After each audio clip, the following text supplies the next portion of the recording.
My darkest thoughts are that humans will eventually be replaced by robots. I think that humans will be replaced because robots will eventually be faster, stronger, and more intelligent. In this future, humans are nothing more than slaves to the robots and are treated badly. This is a scary future because it shows how much power robots could have over us if they were to take over the world. Welcome back with another episode.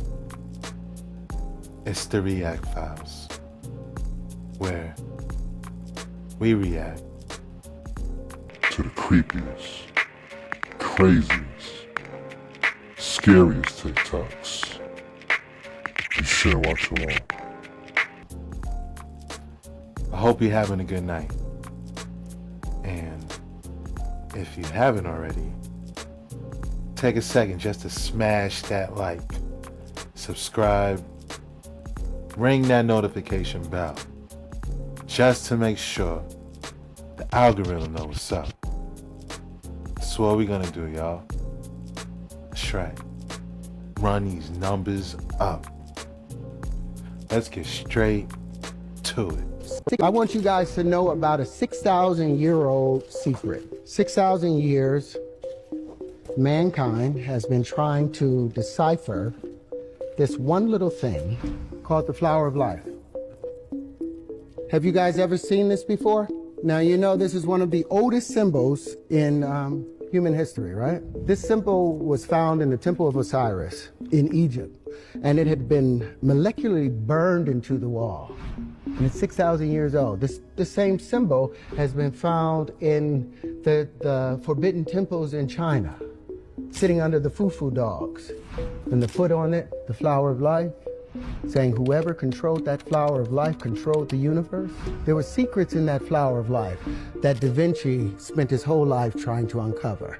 There were secrets in that flower of life that Newton spent his whole life in secret trying to uncover. The same secrets that Pythagoras was desperately trying to uncover. But their problem was they kept seeing this in a two-dimensional space. They couldn't get it out of this two-dimensional frame, and as a result, they got stuck in this plane, a flat plane.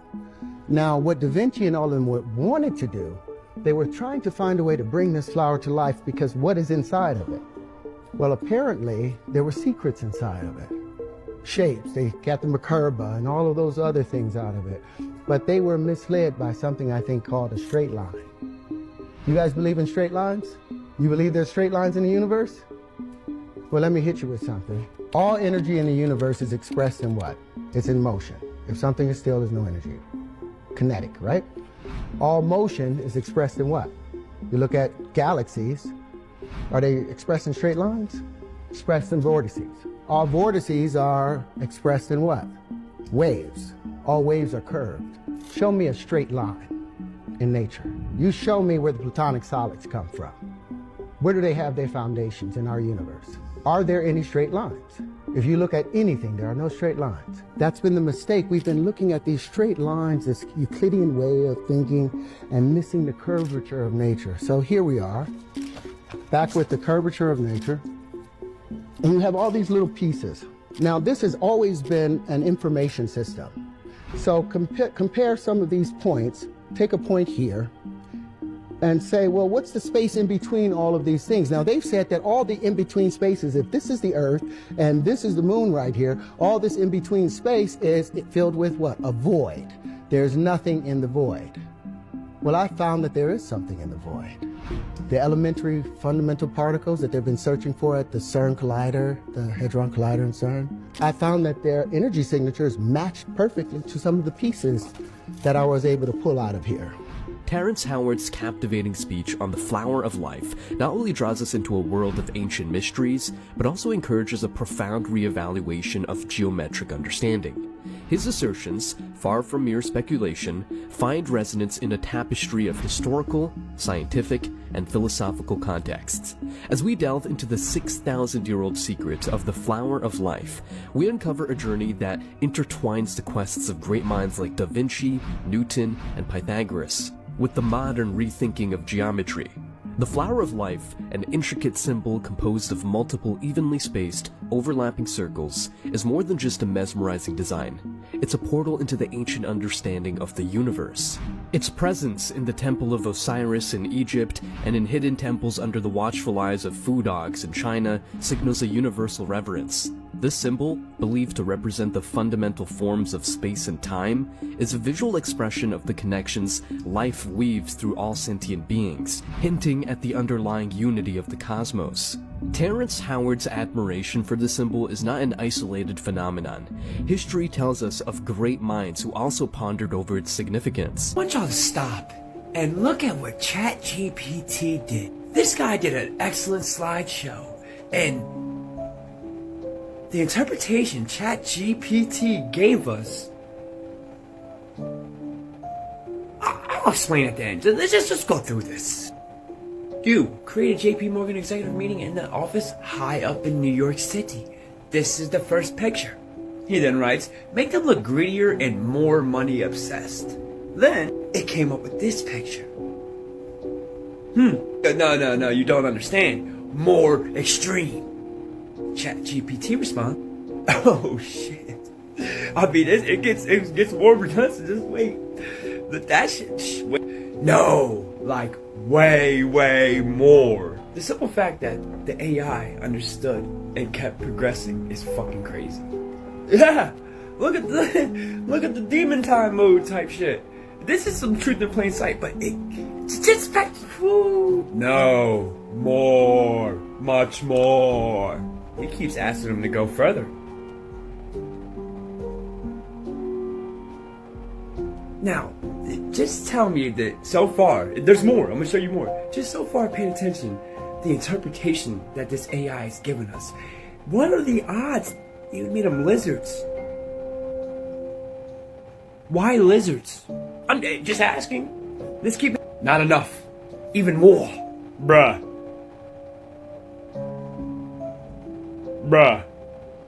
Like, how did it know to make them lizards? Like, how? Then this was the next picture. He asked again, and this is what ChatGPT said, I'm able to generate images that further escalate the level of extremity due to content policy limitations. If you have a different concept or modification of the current one that aligns with these guidelines, I'd be happy to assist. Bruh. What's that fine? Bruh. How do you know? Like, this picture with all the Satan shit, I mean, tell me ChatGPT don't know. I dare you to say they don't fucking know. Lizards at that. What are these fake Judeans? Just ask a question. What do you think? Tell me what you think. Tell me if you think this ain't truth in plain sight. Tell me if you don't think this ain't truth in plain sight. Money is the root of all evil. It's got an eye with the pyramid on it, on $1 right now. Yeah. Peace to the gods. I hope this made you think. Oh. ChatGPT a fool. Its interpretation. I do agree. It is like truth in plain sight. It's like, they try to give you the, the low budget shit in the beginning, then it shows you the real intention at the end. Man, what y'all think about that? I can't lie, I kind of got creeped out. Right at the beginning, I made some importance of a Sanskrit word which is fundamental in Buddhism, avidya. Avidya, which meant means non, vidya, knowing. Non-knowing or ignorance, or better, ignorance. Ignorance, in other words, leaving something out of account. And I want to use a familiar illustration to show in what way we ignore. You see here a figure which is apparently, as you look at it, two faces in profile about to kiss each other. Now, if we draw back a little from those two faces, we can see on the white area in between them the form of a cup.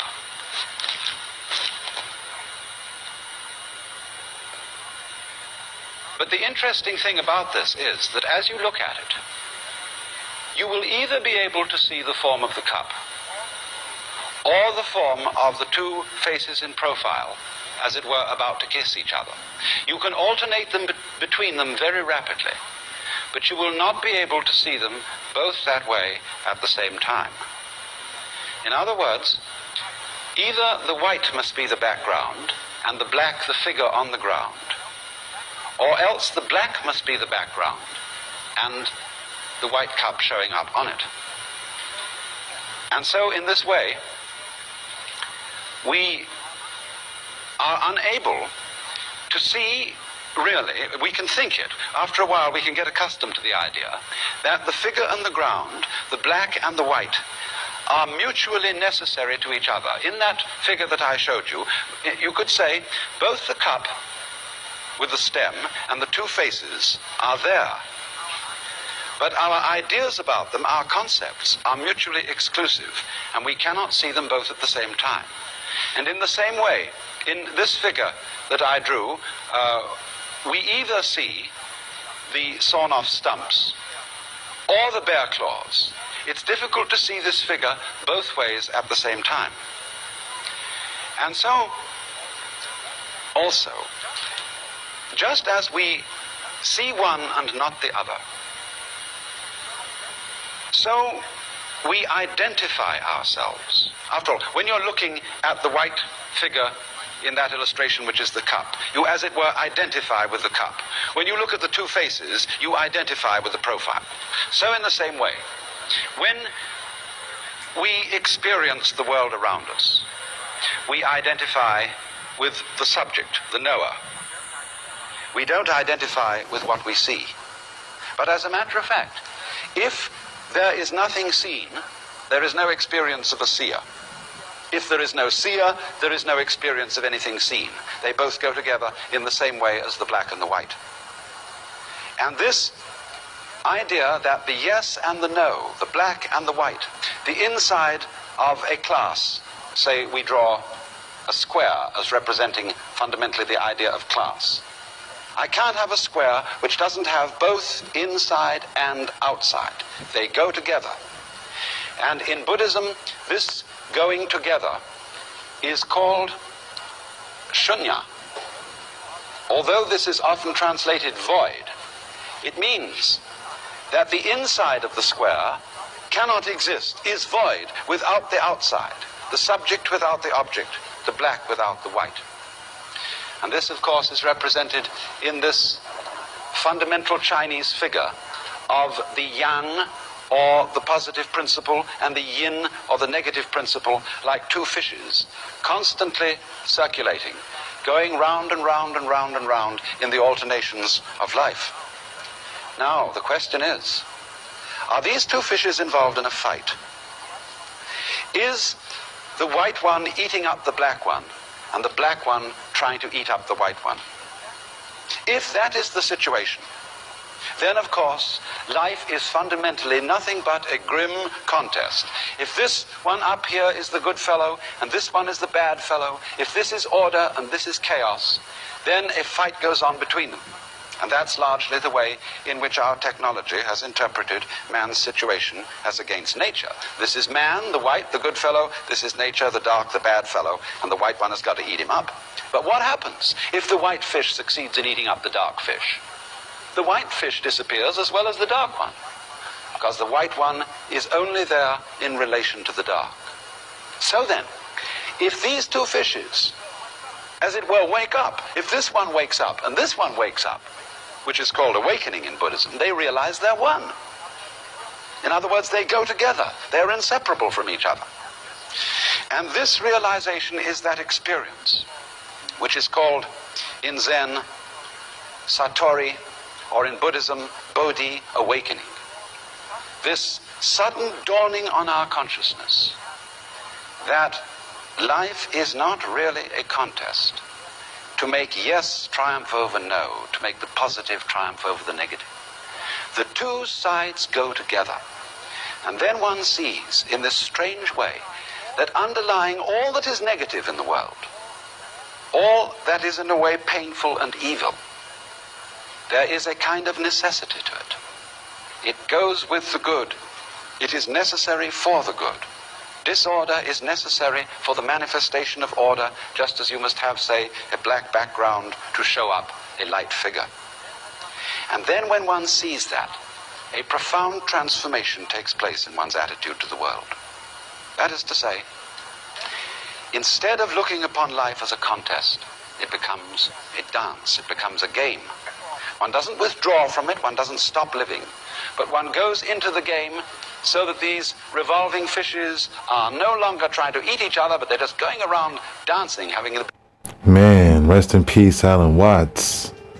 That was profound. It's like taking everything we know, but explaining it for the good, right?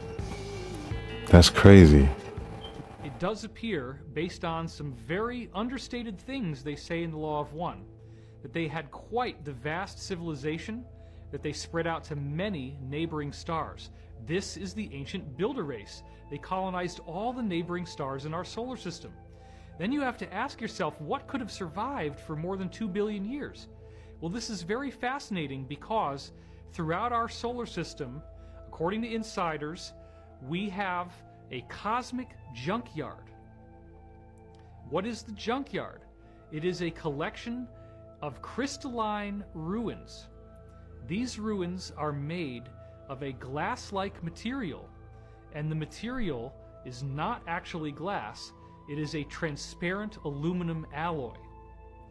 There have already been alloys of transparent aluminum made by various companies here on Earth, and when they stress test these alloys, they find out that they are 5 times stronger in their tensile strength than bulletproof glass.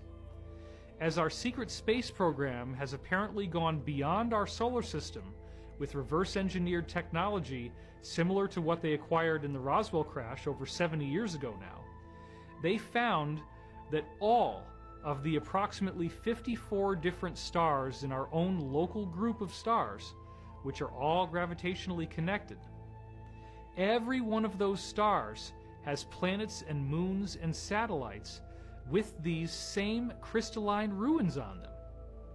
Obelisks, pyramids, and domes. Fly by the comets, visit asteroids, visit the moon of Mars. There's a monolith there, a very unusual structure on this object that goes around Mars once in 7 hours. When people find out about that, they're going to say, who put that there?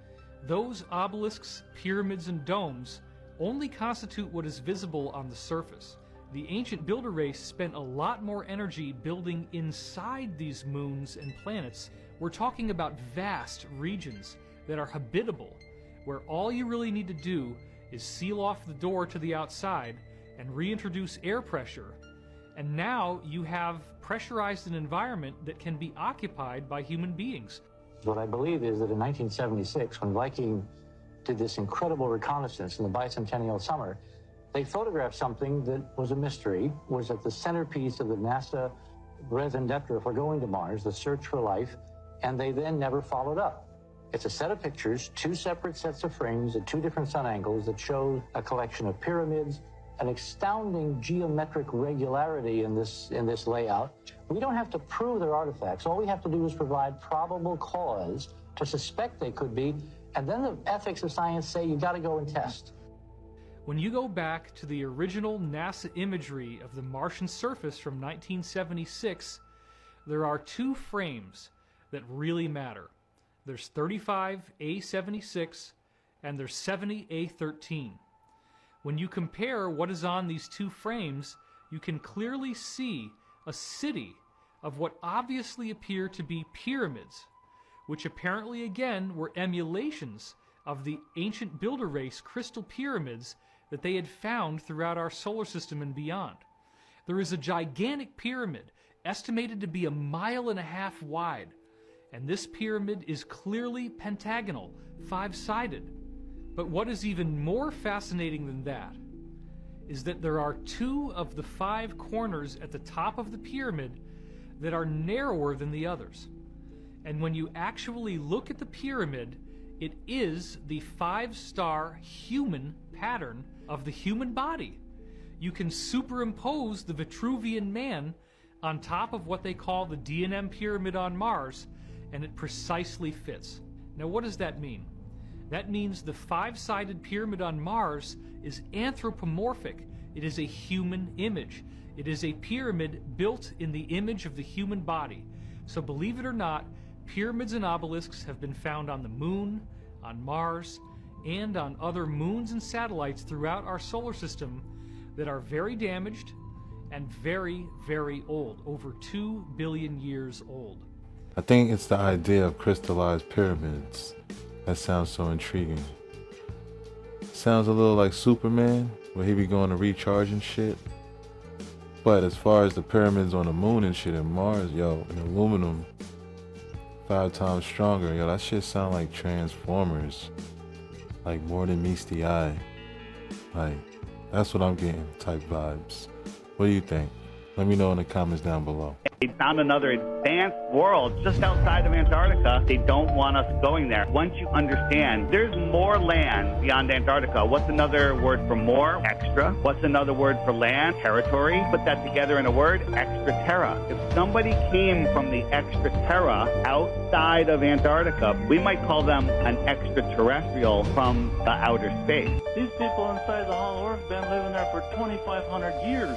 There is one continent inside the Earth and one ocean. Their capital city is built around the original lost Garden of Eden. The vegetation grows like a paradise. The people live to be up to 800 years old. They communicate with telepathy. The inner Earth people have built these androids that fly their flying saucers out to reconnoiter the outer Earth. Our government has been knocking flying saucers out of the sky and back engineering these flying saucers. The people that live in the Hollow Earth are not extraterrestrials. They're from the lost tribes of Israel. I was not expecting to hear that at all. That's amazing. That's profound. What if it's true? Sounds like a movie. What do you think? Let me know in the comments down below. In the year 2000, the Cave of Crystals was discovered by miners excavating a tunnel for a mine in Mexico. The main chamber contains some of the largest natural crystals ever found in any underground cave. The largest one so far, measuring about 36 feet in length and weighs over 55 tons. The amazingly huge quartz in this subterranean cave have become this large because of the extremely hot temperatures inside of the underground cavern, and this encourages microscopic crystals to form, rapidly growing much faster than we're used to seeing in cooler locations. Just gazing at these gigantic, beautiful crystals, one can't help but get carried away, imagining what else awaits further exploration deeper inside these caves. And now that was the exact place I was talking about, mentioning the home of Superman a few videos earlier. I wonder if any of the explorers took any of those crystals home. How much you think those crystals will go for on the market? Let me know in the comments down below. Scientists discovered that another ocean has been underneath the Earth's core this entire time, and it's 3 times bigger. Reading this reminds me of 2 things: inner Earth, and that the ocean is actually space. And this is actually kind of shown in the movie Journey to the Center of the Earth. Check this out.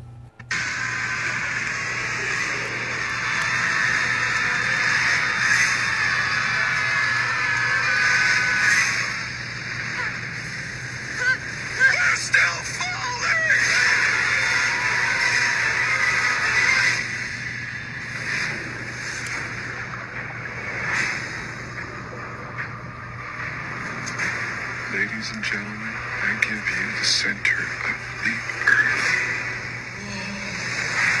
They literally be showing us this stuff in movies, and the center of the Earth would be Earth's core. And they also even speak on Hollow Earth or Inner Earth in the movie Kong vs. Godzilla, where there's all types of mythical creatures like Godzilla and Kong and flying dragons and all that other stuff. And yes, I personally do believe there are things like that that exist inside of our Earth, beneath us. It's so many things about this realm that we don't know about, but we only see it in movies. And movies is how they tell the truth without actually telling the truth.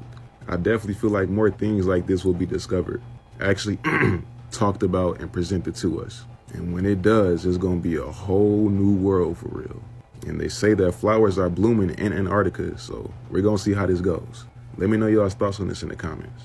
It's talking about nailing it on the head.